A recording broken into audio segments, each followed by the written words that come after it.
a nossa Teolinda Gerção faz este ano 80 anos e no próximo ano celebra 40 anos de vida literária. E nós, em conversa, o Miguel Real, que tinha sido celebrado por 40 anos, neste ano que passou, portanto 2019, prontificou-se, e aliás falou nisso, prontificou-se muito generosamente. Ele é uma pessoa que está em cima do acontecimento, tem datas muito firmes na sua memória, e esteve com a Teolinda Gerção numa feira do livro. E conversando, chegaram à conclusão de que ela também fazia anos, não é? Fazia outros 40 anos de vida literária, de escrita literária, porque ela deixou a faculdade, depois a vida de docente, para se dedicar inteiramente à escrita, mas, portanto, o primeiro livro é dessa altura, embora aqui entre nós ela tenha um livrinho que ela não assume mais, dos 16 anos dela. Foi o pai que publicou, mas pronto. Ela só assume a partir do silêncio. E, portanto, resolvemos fazer uma homenagem que permitisse, em tempo de crise em todo o lado, que cada um se juntasse ao aniversário, ao festejo, no seu local, na sua instituição, fazendo aquilo que a sua instituição faz melhor. E, portanto, dentro das valências de cada instituição, pudesse fazer uma exposição bibliográfica, uma exposição... Enfim, isto vai por aí fora, até filmes e, por exemplo, vou antecipar uma exposição que vai ser feita no Porto, que vai ser uma exposição com artistas plásticos, vão desde escultores a pintores, enfim, alguns fazem inclusive instalações, dedicadas aos títulos das obras da Teolinda. É algo muito semelhante àquilo que foi feito antes com a Sofia de Melbrenner. Portanto, e daí resultará uma obra. Isto é só para dar um exemplo. Mas se me permitem, então, fazer uma partilha de ecrã, eu mostraria rapidamente, enfim, um bocadinho daquilo que já se vai podendo ver dessa iniciativa Compósita em todo o mundo. Temos já mais de 30 iniciativas programadas, só que só vamos anunciando à medida que elas forem sendo anunciadas com, portanto, partilha de ecrã, ok, e aqui, à medida que elas forem sendo anunciadas, ora bem, está aqui. Temos aqui assim então é melhor por aqui, este site que tem um desenho que é do Francisco Simões, foi também uma surpresa para a Teolinda Gerção, e que, enfim, tem uma rápida apresentação disto e que vai pondo aqui, desculpem, aqui, informação sobre as coisas que iniciativas que vão decorrer. Neste momento estamos aqui com o nosso grupo de leitura e outras coisas que eventualmente possam surgir. Portanto, temos de facto o nosso grupo de leitura aqui anunciado, com as várias, mas tivemos um colóquio adiado que acontecerá na UTAD, na UBI, etc. Aliás, a pessoa responsável pela iniciativa na UBI disse que também queria aparecer, portanto, isto para dar um bocadinho a noção do muito que esta autora que tem, como podemos ver aqui, uma carreira altamente premiada, e começa logo com O Silêncio, o primeiro livro, não é? E vai por aí fora. É de facto uma autora, vou parar o compartilhamento para nos vermos. É uma autora que a todos os títulos merece e prevê-se, não, temos em todo o mundo, Itália, França, Espanha, Estados Unidos, Brasil e vários outros locais, mas de facto do outro lado do Atlântico, Buenos Aires deu o toque de rebate. Não é? E, portanto, está de parabéns, é o primeiro desse lado do Atlântico a dar a mão a uma grande autora. E é com muito gosto enfim, que eu pude contribuir alguma coisa para uma iniciativa que foi vossa, na verdade, não é? De iniciar não. Esta foi sua. E numa altura de muita dificuldade e em que todos estamos numa crise muito grande, foi sua e reuniu imensa gente. E vejo porquê, porque não apenas é extremamente caloroso e cativante, mas também faz uma leitura, e ouvi a sua sugestão inicial, faz uma leitura muitíssimo interessante da obra da Tiolinda. Tem uma sensibilidade,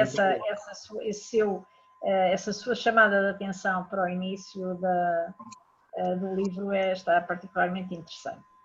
Bem. Muito obrigado, professora.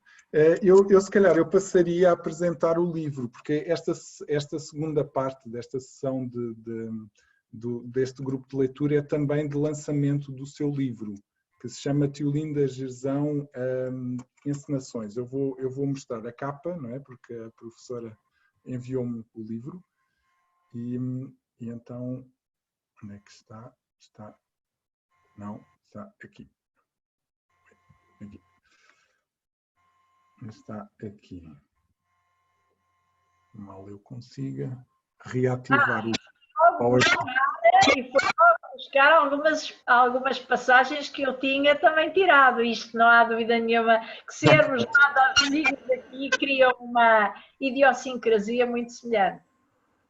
Pois é. Eu queria descer aqui, não estou a conseguir. Eu acho que tenho o computador encravado neste preciso momento. Bem, agora desencravou. Vamos lá. Então, aqui está a capa, que vou tentar colocar em ecrã completo. Não? Sim. Então, aqui está a capa. Na verdade, esta é a capa com duas badanas. Eu não sei como é que se diz badana em castelhano. A badana é a dobra não é? A dobra da capa. Então, eu ainda não tenho em papel para mostrar. Pronto. Isto, na verdade, é a capa, a contracapa e as duas badanas, não é? É como se fosse assim. Não é? A capa, Solapa, en español es solapa. A capa, solapa. Pronto, isso mesmo. E então a capa será esta, não é? Esta é a capa. Exatamente. E então este livro, Tiolinda Gerzão, Encenações, eu acho que eu poderia apresentar como um ensaio pessoalíssimo e muitíssimo arriscado e radical até, nesse risco, da professora Anabela Rita. Eu achei-o muitíssimo interessante, eu já o pude ler, porque na verdade expõe não só o trabalho académico, porque tem todo o aparato académico que tem um trabalho ensaístico, não é? Porque tem citações, tem bibliografia, tem leituras muitíssimo pertinentes, não é? Para o argumento do ensaio, mas também apresenta, eu diria que apresenta os bastidores do trabalho ensaístico, no sentido em que de vez em quando aparecem listas de pinturas que chamaram a atenção da leitora, não é? Porque a ensaísta assume-se como leitora e aliás não se coíbe de colocar o eu no discurso, aparece sempre meu, a minha leitura, não é? Fez-me lembrar, ou lembra-me, que também é uma expressão que usa de vez em quando, e isso é uma atitude muitíssimo pessoal, íntima, não é? E então aquilo que nós vemos é uma académica experimentada a mostrar como é que leu, do ponto de vista pessoal, a obra de Tiolinda Gerzão. E então apresenta então essas listas, não é? Listas de possíveis contactos com as artes plásticas, com a pintura, sobretudo com a pintura, também com a escultura, e com o cinema, não é? com filmes, e essas enumerações não são mais do que pequenas notações, no sentido em que não são muito desenvolvidas, precisamente porque esse não era o objetivo. O objetivo era oferecer possíveis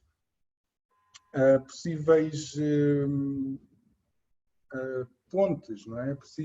Oferecer possíveis continuidades, não é? Para este trabalho. Ver de que maneira é que o que aqui está pode ser continuado de alguma forma. E então apresentam um percurso, não é? Este livro, este ensaio defende um percurso no interior da produção literária. Um percurso que vai do silêncio a teclados e depois, com mais 2 livros referidos, que é A Cidade de Ulisses e Cidades, que são os 2 últimos capítulos já com outro tipo de questões. E então, parece que nós, no nosso grupo de leitura, acertámos na dobra. Não é? Acertámos justamente no texto que está no meio deste livro. Não é? O texto da dobra. O texto que conclui aquilo que a professora defende como um ciclo, ou seja, é a conclusão de um ciclo, um ciclo onde aparece uma figura feminina que se apresenta indefinida, em dissolução, e que depois terá de ganhar densidade ao longo do texto. Não é? Como diz a professora na página 15, diz aqui, figuras femininas que Teolinda adensa psicologicamente pelo sonho, pelo devaneio, pela angústia, pela memória, mas deixando que continuem a beirar a dissolução, sobreimprimindo o rosto autoral no romanesco, esboçando assim o enigmático retrato onde a ficção se gera. Não é? Ou seja, há de facto, no nosso texto, nós temos reparado isso, não é? Há de facto uma sobreimpressão autoral na protagonista, não é? Na personagem desta criança, na Júlia. Neste ciclo também é um ciclo onde aparece casa, para além da personagem aparece casa, aparece jardim, que se multiplicarão e transformarão noutros mundos, diz a professora Anabela Rita, em sucessivas ficções, ou seja, há vários livros. Este ciclo começou em O Silêncio e terminou em Os Teclados, não é? São as várias produções que estão pelo meio. Sendo que esta casa e estes jardins, a casa acaba por ser um reflexo do sujeito, não é? Que anda por ali. E há determinados momentos em que a casa e o sujeito se fundem. E, aliás, nesses momentos, precisamente, a professora Anabela Rita propõe uma aproximação que me parece muitíssimo pertinente com alguns contos da Sofia de Melbrenner, nomeadamente com a casa e o mar, não é? Que é um conto em que não há personagem, ou a personagem está dissolvida na descrição da casa. Não é? E há determinados momentos em que se nota um contacto muito forte entre a Teolinda Gerson e a Sofia de Melbrenner. Enfim, como descrição sumária deste livro, deste ensaio, eu acho que chega. Agora, aliás, porque eu não queria falar muito, eu queria ouvir a professora. O meu objetivo é ouvir a professora. Eu agradeço imenso porque leu em muito pouco tempo e leu com uma sensibilidade, enfim, não apenas uma sensibilidade experimentada enfim, de um profissional, um bom profissional das letras, mas também com uma sensibilidade muito especial para o discurso da Teolinda e para o discurso ensaístico. E eu gostaria de dizer, ou de lembrar, que há um livro da Teolinda Gerson, que é Os Guarda-Chuvas Cintilantes. Eu já vou aos nossos teclados. São assim a cereja no topo do bolo, não é? E nesse volume ela faz um convite, apresenta um convite de leitura e de entrada no seu universo. E esse convite está decalcado no Cântico dos Cânticos. Uhum. O que de algum modo, enfim, se estivéssemos no Brasil, eu agora estou em Buenos Aires, mas se estivéssemos no Brasil, lembraria aquela modinha das crianças, aquela modinha infantil, que é se esta rua fosse minha, eu mandava ladrilhar com pedrinhas de brilhantes para o meu amor passar. Isto era cantado numa daquelas telenovelas também, enfim, imensas danças de roda, como eles chamam. Ora bem, esse convite permite-me, de alguma forma, aquilo que eu fiz aqui, ou seja, legitima que eu me aproxime de Teolinda Gerção, partilhando aquilo que é o meu museu imaginário, ativado, estimulado pelas alusões da Teolinda Gerção. E o seu percurso é um percurso que começa com, o percurso que eu faço aqui é um percurso que começa com uma espécie de gênese do seu universo ficcional. E essa gênese decalca-se, porque toda a obra da Teolinda é uma obra feita de sobreimpressões. E decalca-se, portanto, no Gênesis bíblico. Portanto, um homem e uma mulher numa praia, e vão pensando como se relacionar, como fazer o seu percurso. E há todo um universo que emerge, que se vai gerando. E o que nós vamos ver, ou de alguma forma aquilo que eu li, por isso assumi como minha leitura e uma minha leitura naquele momento, aquilo que eu li foi de facto uma espécie de filme em que se sobreimprimem situações, temas, alusões, e há uma voz a ligar, e essa voz vai adensando uma figura que é uma figura metamórfica. E aí nós chegamos aos teclados. E os teclados são de facto uma obra mestra, e eu dos teclados gostaria de lembrar pelo menos 2 passagens. E essas passagens mostram não apenas a ficção, mas a ficção que de algum modo, se nós lembrarmos aquelas experiências de figuras que se projetam sobre um vidro, que por sua vez deixa ver a imagem que está do lado de lá, nos mostram que há aqui uma reflexividade, uma autorreflexividade muito interessante. Página 52 desta edição, diz ela assim: a mulher estava ligada ao teclado. Dizia, ele fazia parte da sua vida, mas em último caso o teclado não existia, era uma pura transparência. Ela procurava alguma coisa que não era da ordem das palavras, embora só pudesse transmiti-la em palavras. Algo talvez comparável à música, embora não equivalente. Ondas de energia que se organizavam numa determinada estrutura. Sim, talvez se pudessem pôr as coisas nesses termos, não sabia ao certo. E vai por aí, eu salto e diz, havia na música... É a página 39 da nossa edição. Aí, pronto. Então, pronto. Muito obrigada. Havia como na música uma liberdade e um determinismo. A última frase de um romance, por exemplo, estava já contida na primeira. Era o tom que decidia tudo. Uma vez encontrado, tornava-se uma chave, uma clave. Nos verdadeiros romances, o essencial era, até certo ponto, previsível.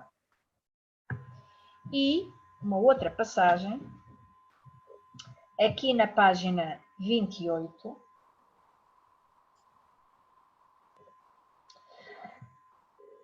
em que a nossa autora nos apresenta estas afirmações.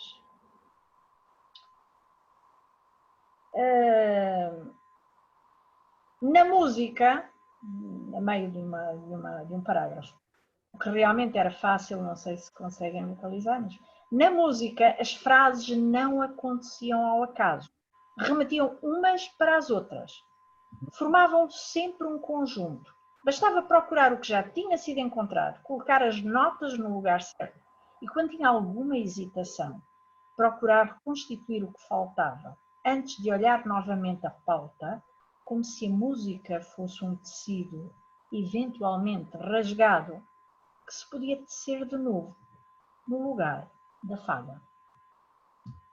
Ora, e mais adiante, e o ritmo de onde vinha? Do corpo, talvez do coração batendo. Ora, aqui nós temos uma representação de uma ficção, de uma biografia de um artista, não é? Da gênese de um artista. Temos a representação também de uma possível figura de autora e temos a representação de nós próprios, que nos perdemos nisto tudo e que estamos a ver como somos induzidos a ver e a observar como somos induzidos a observar. A ver o concerto das notas e a ver o concerto de uma rede de palavras em relação, que não são apenas palavras, são ritmo, e cada uma delas uma espécie de hiperligação para as tais associações que eu fui fazendo e que todos nós, inevitavelmente, vamos fazendo. Eu dei exemplos meus, mas cada um de vós, ao ler, terá aquelas e outras associações ou outras associações em função do seu museu imaginário. Ora bem, o que é curioso em Teolinda Gerson é que todo o verbo dela é simultaneamente aquilo que ele diz, o seu próprio verbo, aquilo que ele representa no sentido literal do termo, mas também muitas outras camadas, muitas outras coisas. É, por exemplo, neste caso, é a história de uma criança que se torna artista, a gênese de um artista, sim, mas é também uma reflexão sobre a literatura no seu conjunto e o seu amadurecimento como discurso pleno de referências, de códigos, no fundo, um universo novo, que tem um pulsar próprio. Aliás, agora estamos a descobrir, dizem os astrónomos, o pulsar do universo e até a um ritmo cardíaco, não é? Das estrelas. Bom, então, há aqui toda uma reflexão sobre isso e uma reflexão sobre a reflexão que vai mergulhar nas origens da nossa civilização, da nossa cultura ocidental, enfim, onde ela se mesclava com a oriental, não é? Temos os pitagóricos, temos a reflexão sobre a música das estrelas, e tudo está aqui, a associação entre uma linguagem que é a literária e uma outra linguagem que é a matemática, a simbólica, eminentemente simbólica. Temos também o nosso amadurecimento enquanto leitores. O Manguel, não dizia o Alberto Manguel, tem um livro, História da Leitura, notável, e há um dos textos, um dos capítulos em que diz que nós nos podemos ver crescer nos livros que lemos várias vezes e confrontar as diferentes leituras. Eu tenho alguns textos que claramente utilizo com os meus alunos quando digo, eu aos 12 anos li isto assim, na faculdade, quando entrei na faculdade li assim, mais tarde li assim e agora leio assim. Ou seja, a nossa leitura não é uma leitura estática, não fica, não permanece. A nossa imagem no espelho do verbo é também altamente metamórfica. E o texto não é só aquilo que ali está, nunca. Só para dar um breve exemplo, e neste caso fugindo um bocadinho aqui assim ao nosso livro, que é um livro notável, e a própria transparência dos teclados nos faz ver uns teclados que são hologramáticos. Tem lá a obra toda da Teolinda, tem no fundo as referências a toda uma literatura ocidental, uma reflexão sobre a cultura e o pensamento ocidentais e o que é a arte, e depois tem links para aquilo que está antes e aquilo que virá depois, anuncia algumas das coisas que vêm depois. Mas só para dar um pequeno exemplo, creio que todos se lembrarão daquele momento do Cesário Verde num bairro moderno, em que de repente Cesário Verde, a figura do poeta, não é, que vai supostamente por ali fora, atravessando uma cidade molhada, recém-molhada pela chuva ou pela umidade da noite, de manhã, e de repente vê uma cidade oniricamente, não é? Vê uma cidade transformada numa outra coisa. Essa transformação de que ele fala, que no fundo é a visão de artista, está lá claramente codificada. Ele mostra quais são, qual é o sentido da mudança, da transformação. É do real para o imaginário, é do inanimado, dos legumes, portanto, natureza morta, para o animado, e tem os critérios da forma, do cromatismo, etc, etc, etc, e depois desenvolve a potencialidade ficcional daquele momento, o que nos dá uma espécie de figura de Pantagruel a surgir ali quase surrealisticamente, não é? Portanto, anunciando o surrealismo, recuperando o Pantagruel lá para trás, não é? O Rabelais, etc, etc. Portanto, de facto, cada momento da Teolinda é um momento em que nós sentimos ecoar toda a sua obra. E, simultaneamente, uma imensa reflexão sobre o que é a arte, o que é. De certa forma, foi isso que me mobilizou a olhar para o texto dela e a apresentar a minha leitura como uma espécie de filme. É uma espécie de roteiro de cinema, em que cada momento é uma reflexão que põe tudo em causa. Põe em causa todas essas, eu diria quase universos paralelos, esses universos paralelos que ela consegue, com uma mesma imagem, convocar no seu texto. Não é? Portanto, tentei fazer um pouco isso, levando depois evidentemente ao final, à grande assunção de um universo imaginário que nós depois temos com a cidade de Ulisses, em que vemos, de facto, uma Lisboa que é simultaneamente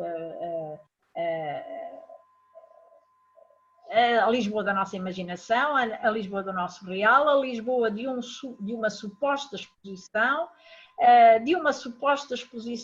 em projeto ainda, a crescer nesse projeto, que é também o espaço amoroso por excelência, de um amor que evidentemente não acontece, e finalmente que é a Lisboa, que começa na primeira palavra e termina na primeira palavra de um livro que se intitula A Cidade de Ulisses.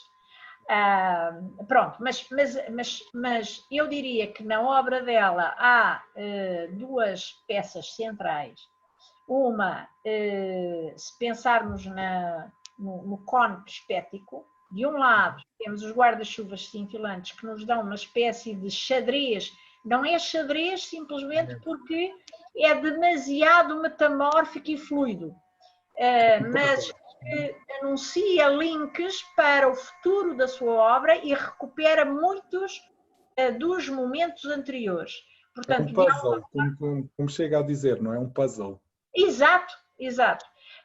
E depois este, que foi de facto dos parabéns pela escolha dos teclados, dos teclados que nos dão a clave ou a chave, já agora para utilizar a expressão que eu li no próprio livro, da sua obra, que é a tal transparência que faz com que a obra fale de muita coisa, incluindo de si própria, com transparências conseguidas, uma espécie de volumetria, como se fosse um acordeão, não é? O acordeão é toda uma orquestra, não é? Como se fosse um acordeão que vai sendo mexido, mas que é tocado, mexido por uma figura metamórfica, uma figura feminina que vai tendo, enfim, formulações várias, configurações várias, e que nos vai falando de tudo ao mesmo tempo. Vai falando de si, vai falando das ficções que vai apresentando, ou em que se vai inscrevendo, que a vão conformando, vai falando de nós como leitor, vai falando de obras anteriores, vai anunciando obras futuras, vai refletindo sobre a arte em geral, sobre a escrita de si própria, não é? E a Casa da Cabeça de Cavalo é uma imensa imagem da escrita de si própria, não é? De si própria ficção, a Casa da Cabeça de Cavalo. Mas isso em todas as obras. E isso faz com que o verbo da Teolinda seja particularmente espantoso e mobilizador. Quer dizer, quando estamos a lê-la, nós não conseguimos pensar numa coisa ao lado. Porque a nossa imaginação e a nossa memória está completamente mobilizada em múltiplas direções. E quando fala dos tais links, é que cada um propiciaria... Muitos mais, sim. Exatamente, uma entrada, não é? É uma saída daquela direção, mas uma entrada para a exploração daquela sala e daquele museu ali. E, portanto... Eu queria também falar consigo acerca do narrador, não é? Porque essa foi uma questão, tem sido uma questão na leitura que nós temos feito. Nós temos, enfim, nós temos discutido bastante este narrador de terceira pessoa. E a professora chega a dizer acerca da da cabeça de cavalo que a omnisciência, chega a falar da omnisciência do narrador como alguma coisa que é inaceitável para o leitor, não é? E de facto isso é uma coisa que também se sente aqui. Nós temos uma escrita que parece ser um diário ou uma memória, não é? Mas curiosamente em terceira pessoa. E isso levanta alguns problemas, no sentido em que provoca estranhamento. Nós estamos a ler uma coisa que parece que é muito íntima, não é? De alguém. Esperávamos que o narrador fosse de primeira, mas não é a terceira, não é? E eu gostaria de ouvir falar um bocadinho sobre isto, sobre este estatuto do narrador que parece inaceitável, não é? Uma coisa que fica assim, parece que mal... irresolvida, não é? Ela conhece bem as categorias e do estatuto e da voz e as modalidades de voz do narrador que nós estudamos no GENET enfim. E, portanto, brinca com isso. Quer dizer, nós pensaríamos, ou somos normalmente levados a pensar e a encontrar narradores na terceira pessoa com uma distância muito maior relativamente às figuras narradas. Ora, o que a nossa Teolinda nos fornece é uma figura que está ali. Às vezes nós não podemos, estamos a falar muitas vezes ouço falar o narrador, a narradora. Bom, isso é uma indução que todo o processo autorreflexivo causa no leitor, é um efeito de leitura. Nunca surge, pelo menos que eu tenha dado por ela, nunca surge uma figura completamente configurada como narradora, mas que se aproxima desse feminino que nós associamos à figura de Teolinda, autora, aquela que escreve, não é? E à figura principal, que normalmente é uma figura feminina, não é? E, portanto, é nessa ambiguidade, nesse jogo entre entre as duas figuras, a figura de uma autora que escreve Barthes dizia que quem é não é quem escreve não é quem fala na narrativa. Um célebre texto, portanto, distinguia narrador de autor de escritor. Ora bem, falando de narrador, o narrador, ou seja, a voz narrativa, tende a criar um efeito de compactação ou de fusão com a figura de Teolinda, mas oscila também em direção à personagem. E, portanto, em dada altura, temos uma figura que parece saber tudo, como dizem muito bem, mas que, em muitos momentos, parece colada à figura da personagem. E se cola à figura da personagem, naturalmente nós achamos que há ali uma infração das possibilidades. Uma personagem, associando, se quisermos, à analogia tradicional da pessoa, não poderia saber o que iria acontecer depois. Não é? Mas é que aquela voz narrativa é uma voz que tende a induzir-nos e a anunciar aquilo que a Teolinda diz aqui na altura, quando encontramos quando encontramos o tom, o texto é previsível. Neste sentido, previsível neste sentido, é que o universo narrativo cria a sua própria dinâmica e dá sinais do que virá a acontecer. Ora bem, e é exatamente isso que sentimos aqui. Portanto, é o jogo da voz narrativa de Teolinda, neste texto, como noutros, é um jogo de distanciamento e aproximação, fusão.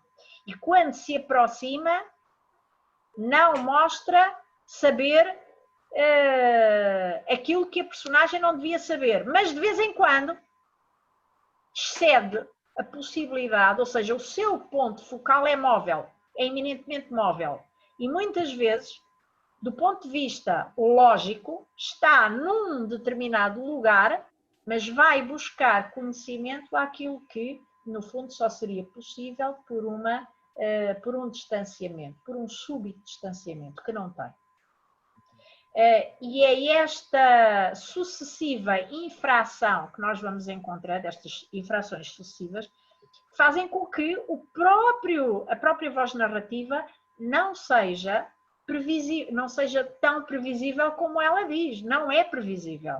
E seja, às vezes, inaceitável. Não é aceitável que aquela personagem soubesse o que iria acontecer daí, não é? E que, portanto, às vezes ela utiliza os tempos verbais, e foi buscar os tempos verbais, utiliza os tempos verbais, utiliza um futuro do passado, que a personagem naquele momento não podia, de facto, não podia dominar, porque é algo que nós iremos verificar adiante que se confirma, mas somos nós adiante e a personagem adiante, não é? Portanto, nem em termos da própria temporalidade da leitura, e do verbo, não é? Nem em termos da lógica temporal da personagem. E, portanto, esse jogo faz com que nós estejamos perante um universo que é eminentemente móvel. E mais do que isso, é quase um universo que funciona em muitos aspectos de acordo com a lógica dos fratais, do caos. Não há um antes, um durante e um depois muito claros. Há isso, mas a tal voz narrativa consegue arrastar, muitas vezes, o que vai acontecer a seguir para uma antecipação que não seria possível na lógica do lugar onde ele põe o ponto focal ser antecipado. E, portanto, a cada altura nós temos aqui uma série de reversibilidades inesperadas que nos deixam a dizer, mas isto não pode ser, em termos de lógica, não é? De um narrador na terceira pessoa, distante, omnisciente, etc. Só que ele é isso e é outra coisa. É outras coisas também. Não sei se respondi à sua questão, mas... Perfeitamente. A aplicação do caos a este universo acho que é perfeito. Até porque isso correspondeu justamente a uma experiência de leitura que foi a nossa. Nós fomos lendo, eu fui enviando a novela em parcelas, não é? Para que as pessoas foram lendo aos poucos. E eu sei que aconteceu comigo e aconteceu com toda a gente. A primeira vez que eu li este texto, eu cheguei à palavra computador e tive um baque. Eu achei que havia ali um problema qualquer. Porque tudo no texto, até esse momento, até aparecer a palavra computador, me fazia pensar que eu estava a assistir a uma narrativa passada nos anos 50 ou antes, não é? Ou antes, exatamente. De repente aparece o computador e aquilo destrói quase, não é? Destrói as minhas percepções do texto. Tive que voltar a ler para entender o que é que... para que o texto ganhasse sentido, não é? E então é isso, foi um momento em que o narrador nos tirou justamente o tapete debaixo dos pés e nos mostrou que nós estávamos diante do caos, não é? Exatamente. Eu se não calhar, sei se essa experiência será também mas está a dizer-me que foi falado sim, mas sim. Eu senti o mesmo. Isso é de facto uma das surpresas que a cada momento as ficções de Tiolinda nos fazem chegar. Uhum. Agora, se calhar eu abri a discussão a mais pessoas. Alguém quer fazer alguma pergunta? Eu. Laura! Olá! Saudade! Cara amiga, muito bom passarmos do corredor do Clepo aqui para esta. É verdade, é verdade. Eu vou ser muito rápida na minha questão, mas eu acho que é uma questão que seria muito interessante aqui na Argentina. Como é que a obra desta escritora passa para o cinema? Portanto, como é que há roteiros e como é que há, enfim, qual é a relação dela com o cinema, como é que foi aproveitada? E se a gente pudesse, mostrava um filme baseado na obra. Pois, isso, eu também não conheço os filmes, a Tiolinda ficou de conseguir, porque os filmes passaram muito brevemente em sessões específicas e ela também não tinha os filmes. Portanto, eu também ainda não os vi. O que é que... Eu já agora levanto, embora isto não tenha nada a ver com biografismo, mas é apenas para fazer sentir um bocadinho melhor a questão. A Tiolinda Gerção é especialista nos seus estudos e na sua investigação em teatro. Coisa que nós não estamos muito... Normalmente olhamos para a Tiolinda como escritora, mas ela fez todo um percurso na Alemanha e privilegiou nos seus estudos o teatro. Daí que a sensibilidade cênica dela seja digamos, uma característica da sua escrita. Isso já nos faz agora entender o que é que acontece. Se nós lemos o texto de Tiolinda, nós sentimos que estamos perante cenas que podemos situar, mas cujos contornos se fantasmizam. Se pudéssemos situar, sei lá, por exemplo, a jovem a tocar na clarinova, num determinado momento, está circunscrito, isso é uma cena de teatro. Mas a verdade é que a fluidez, a diluição, a entrega da jovem e aquela reflexão que o narrador, autor, não é? Aquela figura de comentadora nos faz passar, dilui completamente os contornos e apresenta-nos a figura emoldurada por uma espécie de sfumato, para utilizar uma expressão muito, enfim, que eu utilizei agora num título há pouco tempo e não é por acaso, que o nosso Leonardo da Vinci nos dá e que criava um efeito de profundidade, mas que não era geométrica. Ora bem, isso é do domínio da elaboração fílmica possível para textos da Tiolinda. Porque nos faz passar de uma cena à outra com relativa facilidade, mas uma facilidade que sendo fluida, não é da passagem geométrica de uma cena para outra cena dentro de uma peça de teatro. É uma mudança que se faz através do imaginário ou da sensibilidade ou da emoção da personagem ou de uma reflexão e de repente estamos noutra cena. E este jogo permanente da Tiolinda, enfim, do discurso da Tiolinda, aproxima, retira, quer dizer, evoca sem dúvida a pintura, evoca o teatro, mas não permite que nós olhemos para os textos dela e vejamos quadros nem cenas. Mas também não somos capazes de ver apenas ativado o nosso sentido musical, porque também tem um ritmo. Não. Nós sentimos que há uma metamorfose daquilo que estamos a ver. E a única arte que consegue fazer isso tudo, reunir isso tudo, inclusivamente pôr a pulsar, é de facto o cinema. Eu tenho muita curiosidade por ver esses tais filmes que foram resultado da adaptação. São pequenas metragens que foram resultado da adaptação de alguns textos da Tiolinda, particularmente acho que foi dos Anjos, mas eu ainda não vi.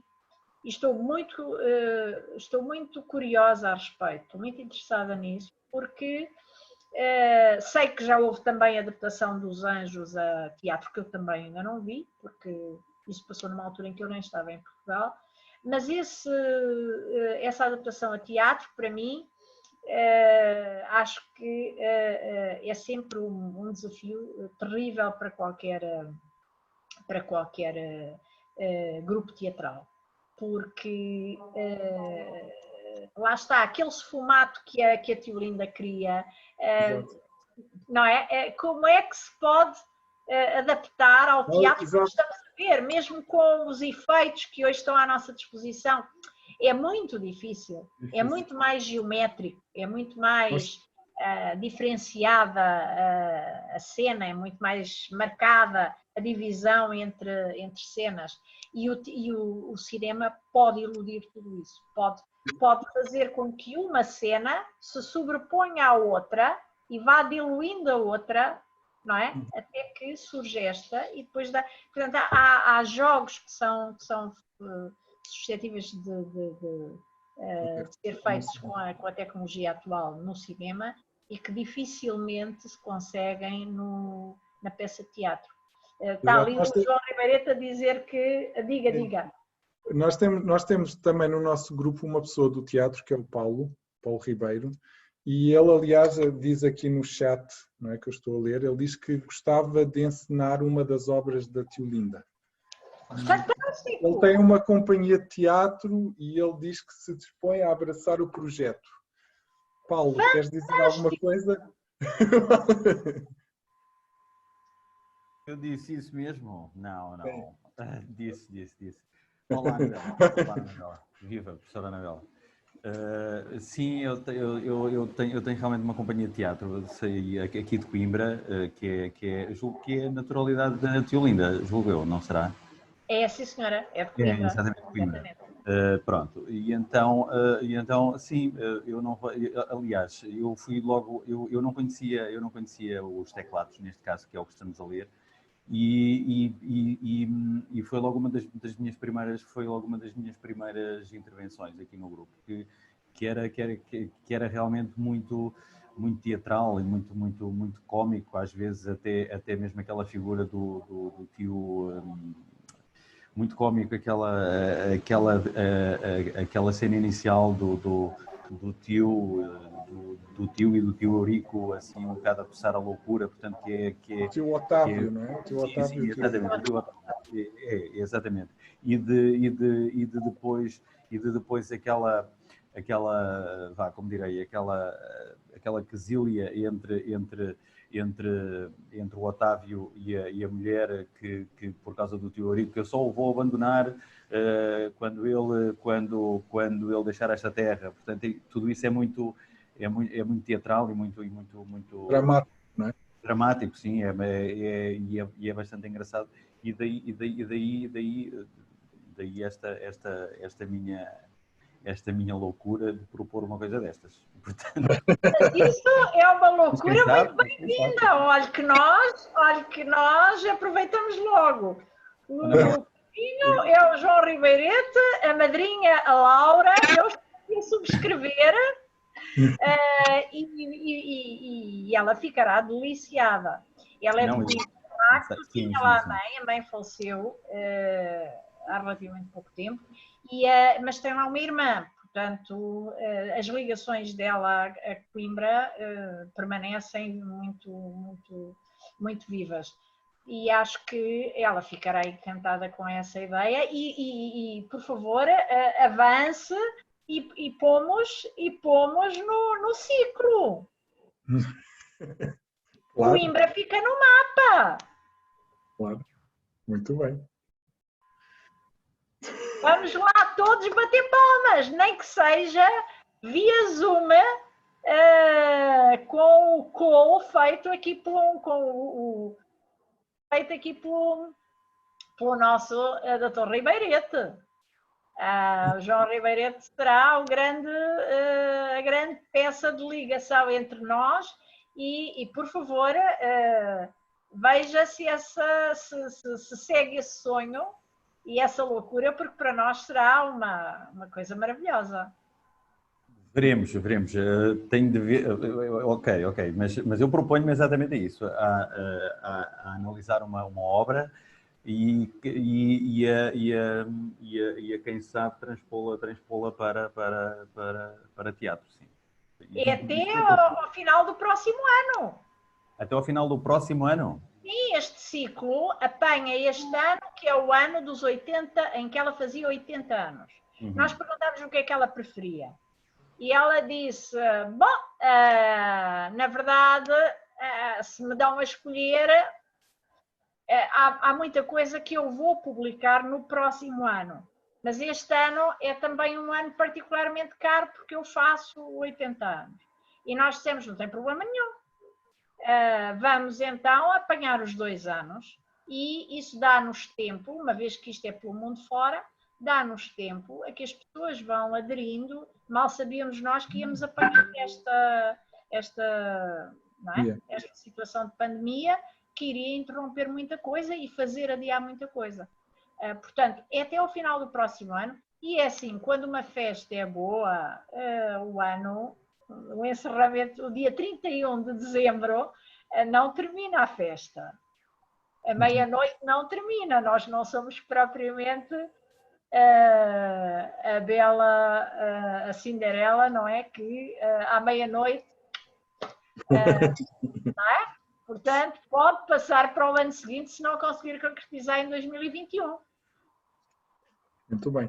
É o desafio e recebemos de braços abertos. Enfim, o Dr. João Ribeirete irá mandar notícias e nós vamos consagrar lá, com muito gosto, no ciclo, a exibição da peça. Pode-se gravar, pode-se fazer um vídeo, enfim, o céu é o limite, acho eu. Muito bem, fica o convite, Paulo. Obrigado. Eu não sei se mais alguém tem alguma pergunta a fazer.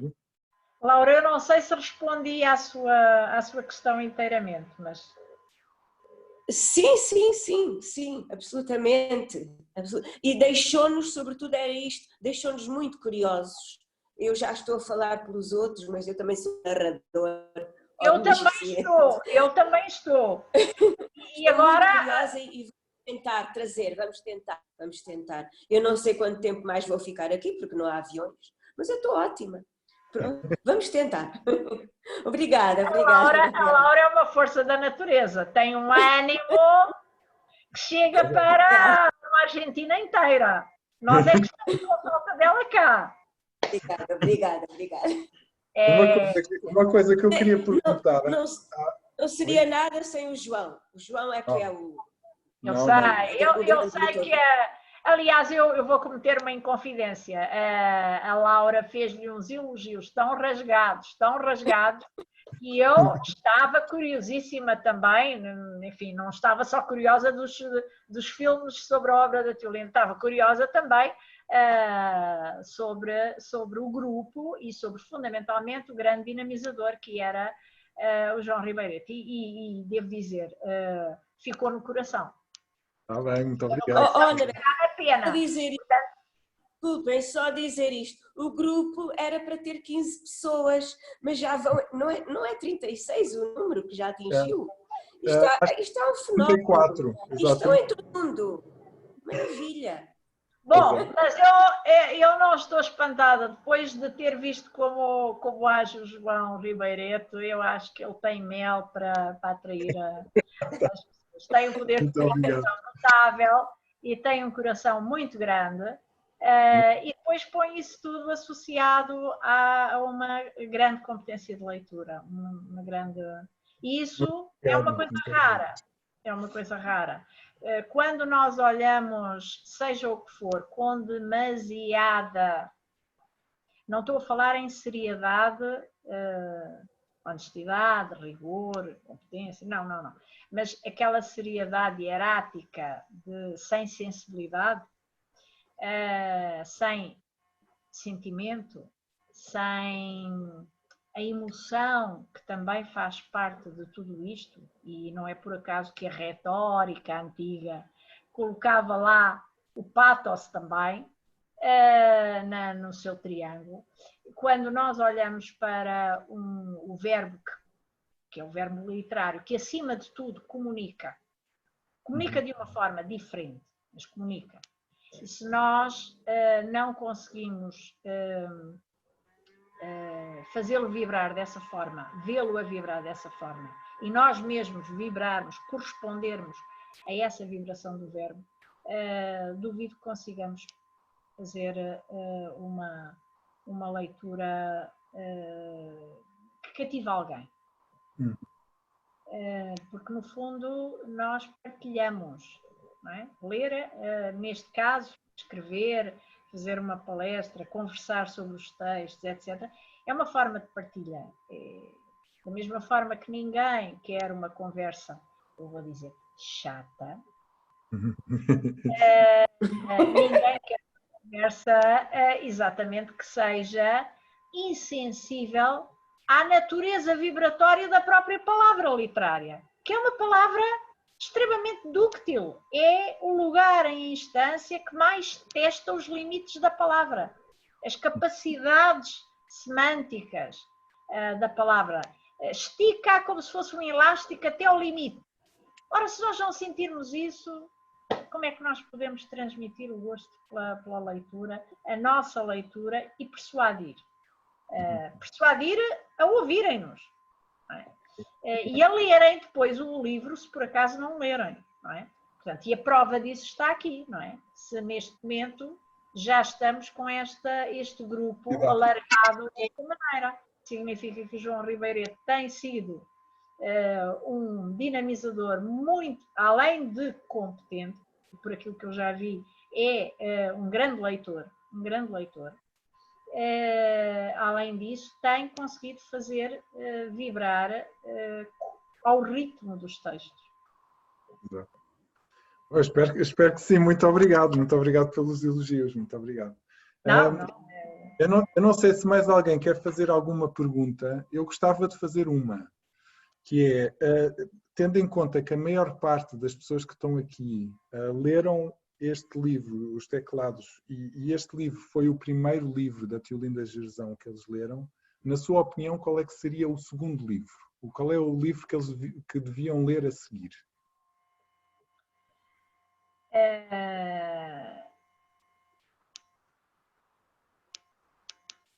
Eu gosto de todos os livros da Teolinda Gerzão, tenho muita dificuldade em dizer. Bom, mas se quiserem ler um livro agora a seguir da Teolinda, eu se calhar recomendaria A Cidade de Ulisses. Porque é um exemplo mais assumido daquela maturidade de um verbo que se diz dizendo muitas outras coisas. Nós olhamos para uma cidade de Ulisses que é uma exposição, olhamos para uma cidade de Ulisses que é um projeto de uma exposição, olhamos para a cidade de Ulisses que é o livro, que começa na primeira e termina na última palavra, olhamos para a cidade de Ulisses como uma Lisboa imaginada por todos os povos que a habitaram.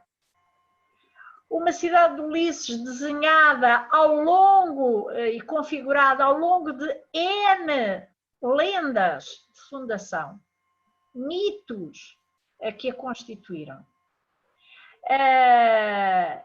E ao mesmo tempo olhamos para a cidade de Ulisses como um texto onde reconhecemos a planta de Lisboa, onde nos sentimos a poder andar com as figuras que não estão lá, que nunca estiveram, nem interessa se alguma vez estariam. Uhum. E a pensar num projeto que nos é anunciado como concretizado, que nunca é visitado senão no verbo. Eu acho que é um livro fabuloso. Ainda por cima, porque consegue reunir os três modos discursivos de uma forma espantosa. A cidade de Ulisses evoca naturalmente toda a épica, não é? Uhum. A velha épica, homérica, etc. Com a velha épica, toda uma memória de um mundo dos clausos, não é? Que é o do Mediterrâneo e toda a mitologia clássica. E é simultaneamente uma cidade eminentemente moderna.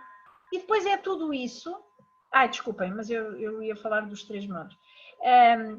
E portanto temos a épica, mas temos essa épica atravessada, uma épica que nos traz até ao presente, que também é épico, não é? Nós estamos a viver uma pandemia, enfim, não é ali não se chega lá, mas nós, leitores, estamos a viver uma pandemia, portanto, uma Lisboa contemporânea, e temos o romance. Temos o romance que já surge nos séculos XVIII, se quisermos, por aí, com quase um mimetismo da epistolografia, não é? Não há epístolas, mas há, de facto, aquela passagem do íntimo de uma personagem a outro, a visita do narrador à relação amorosa, aliás, dupla relação, aliás, enfim. E, portanto, temos aí o domínio da lírica. Não é? E que termina de uma maneira que não vou dizer, mas, portanto, é todo o domínio da épica a transformar-se no romanesco e a transformar-se no lírico. E no meio temos um cenário de uma cidade, que é aquela cidade, mas que é também os lugares da cidade por onde aquelas personagens supostamente puderam passar, até do ponto de vista do seu projeto de... E depois não é apenas essa cidade, nós passamos daquele mundo dos clausos do Mediterrâneo para um mundo aberto, porque esta figura vai para uma das personagens, ou duas personagens vão aos nórdicos, não é? Portanto, passam por Lisboa, vêm a Lisboa e resolvem, ou não resolvem, enfim, aqui não digo mais, mas, portanto, é um lugar de passagem, mas para além do mundo dos clausos. Então, eu diria que é um livro notavelmente completo. Além disso, compacta uma série de lendas da Fundação de Lisboa, variantes da história de Ulisses, que terá passado por cá, muito interessantes. Algumas muito pouco conhecidas, algumas variantes desse mito muito pouco conhecidas. Outras, enfim, suficientemente exploradas por toda uma literatura dos séculos XV, XVI, revisitada nessa altura, não é? Uma altura em que nós construímos a identidade nacional, e conjugamos quer a velha épica, quer o imaginário da cavalaria, e portanto, tentámos construir uma identidade que é, enfim, feita de muitos fios. Portanto, ele talvez recomendasse a Cidade de Ulisses, mas é assim, também é aquela de que eu estou mais próximo. Sabe, quando nos perguntam de que obra é que gosta mais, daquela que acabei de ler.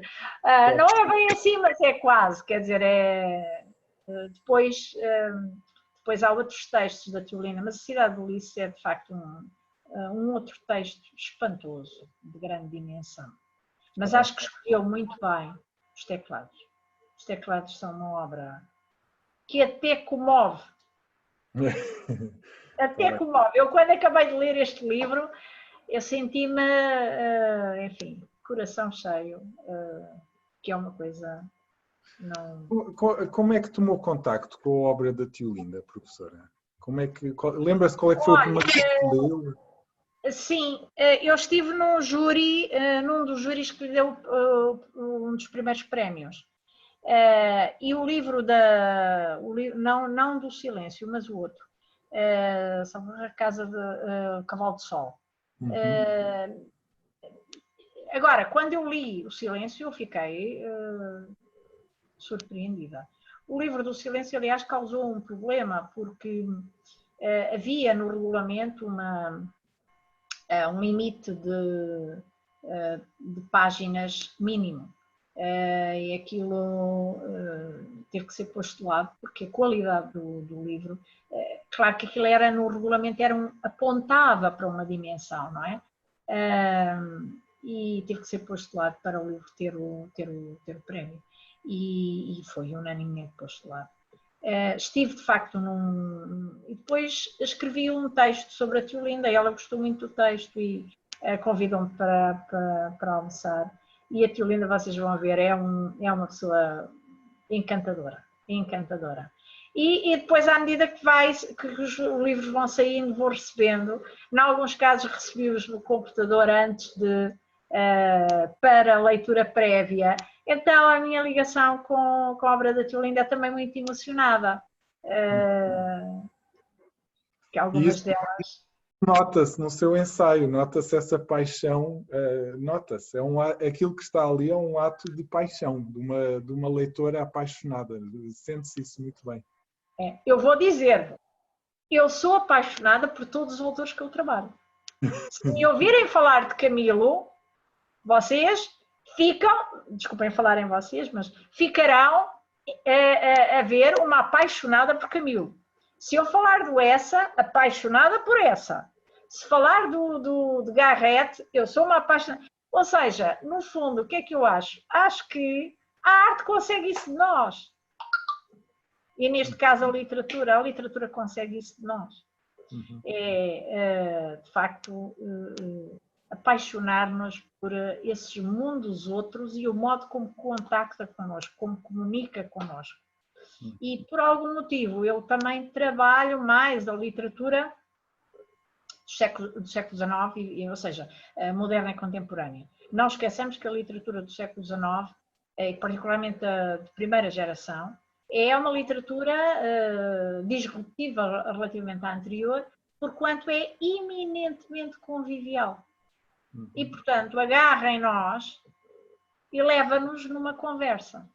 Isso é a grande lição que a maior tradição da escrita, da narrativa ocidental lhe dá e que ela aceita, que é a tradição da literatura de viagens, que agarra em nós e nos leva a seguir.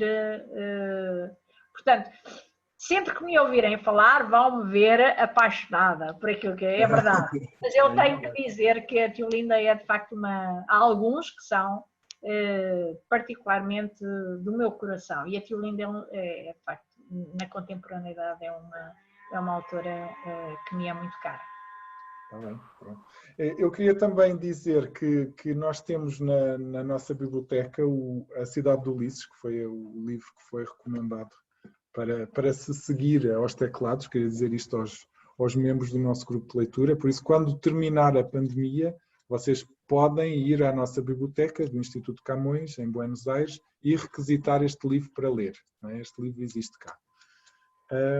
E depois, não sei se há mais perguntas ou intervenções, alguém queira dizer alguma coisa, mas nós já ultrapassámos um bocadinho o tempo. Não.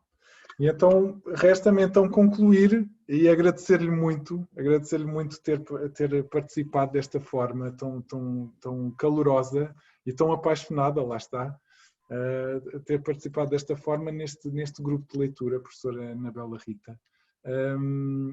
E quem sabe no futuro nós não teremos também outro grupo de leitura sobre Camilo Castelo Branco ou sobre essa.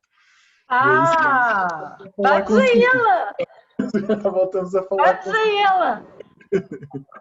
Disponham, terei o maior gosto e muito queria obrigado. convidar-vos a estarem presentes e acompanharem pelo menos algumas das sessões que nós fizermos. À medida que elas forem acontecendo, eu irei falando com agora o João Ribeirete e a Laura estão em contacto direto também com as pessoas, mas irei tentando averiguar das possibilidades de organizarmos as condições técnicas de forma a que essa ligação possa ser feita. E depois o João Ribeirete o Dr. João Ribeirete fará o favor de assegurar as condições que entender, nas modalidades que entender, serão digamos, os nossos companheiros do outro lado do Atlântico em muitas das iniciativas que nós tivermos. Claro, com muita alegria, claro que sim. Pode contar, conte connosco para o que quiser. Muito obrigado, professora. Obrigada. Muito obrigado. Muito obrigado. Continuem a ler, ainda leiam outros livros também, de outros autores que eu mencionei aqui, e outros, naturalmente o Dr. João Ribeirete e a doutora Laura Areias certamente irão oscilando entre sugestões e certamente das melhores, mas contem também comigo para aquilo que quiserem, será um prazer e eu agradeço, louvo este grupo, ainda por cima num momento tão difícil que nós vivemos. Isto é uma prova de resistência, de ânimo e de capacidade de construção de um mundo novo.